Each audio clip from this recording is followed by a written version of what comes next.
Bismillahirrahmanirrahim. Assalamualaikum warahmatullahi wabarakatuh. Alhamdulillah wassalatu wassalamu ala rasulillah Sayyidina Muhammad bin Abdullah wa ala alihi wa ashabihi wa mawalah, amma ba'd.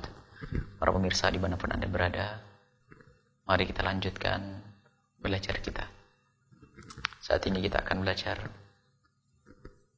atau kita akan beritahu kepada para wanita-wanita apa yang hendaknya mereka lakukan kepada suami mereka untuk menyempurnakan cinta yang ada, untuk menyempurnakan kebahagiaan yang pernah ada, untuk menyuburkan cinta yang sudah ada. Adalah kepatuhan kepada suami, patuh kepada suami, dan berusaha untuk setiap saat bisa melayani suami, menyenangkan suami. Sampai Imam Bukhari rahimahullah meriwayatkan dalam satu hadis, la yahillu limra'atin an tasuma wa zawjuha syahidun illa bi'ithnih. Tidak diperkenankan bagi seorang wanita untuk melakukan puasa sunnah maksudnya, sementara suaminya ada bersamanya, kecuali minta izin kepada suami. Artinya begitu agungnya hak manusia, hak suami.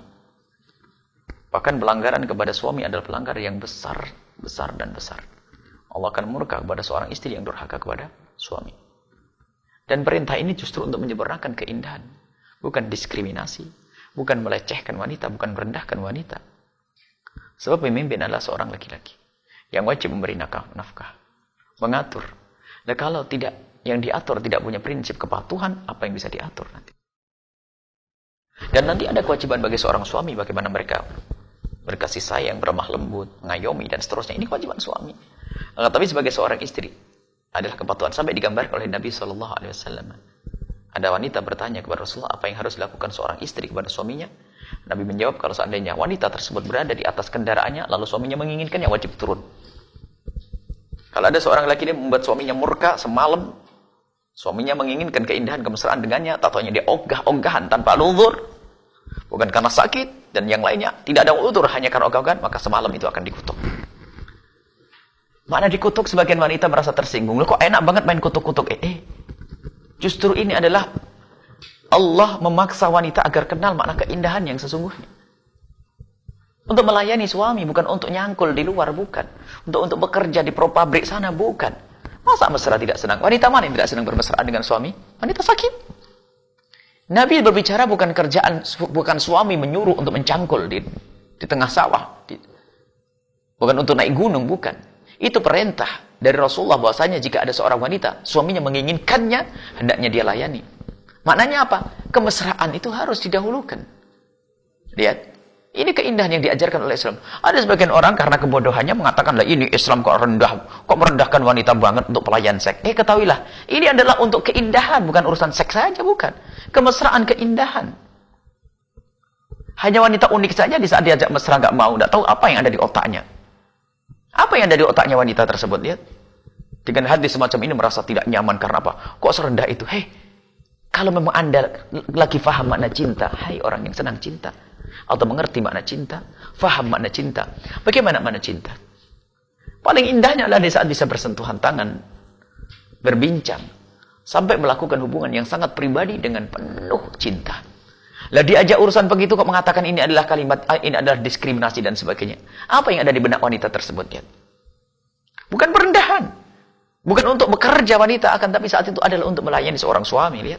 Melayani untuk bermesraan dan indah. Dan indah dan indah. Kecuali wanita tersebut ada uzur, sakit dan seterusnya. Ada perkenan dalam Islam. Tidak dipaksa wanita untuk bisa melayani suami di saat sang istri, misalnya dalam keadaan sakit. Bahkan kalau seorang wanita dalam keadaan haid pun wajib bisa melayani suami, cuman jangan sampai masuk ke tempat itu. Dengan kecerdasan seorang istri. Mohon maaf, ini majelis mulia. Kalau seorang wanita, seorang laki-laki mengeluarkan mani dengan tangannya sendiri, maka dosa. Tapi kalau dengan kelehean tangan seorang istri menjadi tidak. Artinya harus ada difahamkan kepada wanita. Jangan sampai wanita mentang-mentang haid menjadikan suaminya terlantar semalam suntuk. Ini problem. Wanita yang tidak mengerti seni bercinta. Begitu juga seorang suami nanti. Harus bagaimana mengayomi seorang istri. Nabi SAW sangat indah. Nabi SAW sangat memperhatikan bagaimana istri. Dan bagaimana wanita-wanita pada zaman Nabi SAW selalu Mereka mengerti, memperhatikan bagaimana pasangannya. Dan keindahan hidup adalah semacam itu. Hai para wanita, kan? Patuhlah. Bahkan seorang wanita kalau pergi, lanjutan hadis adalah,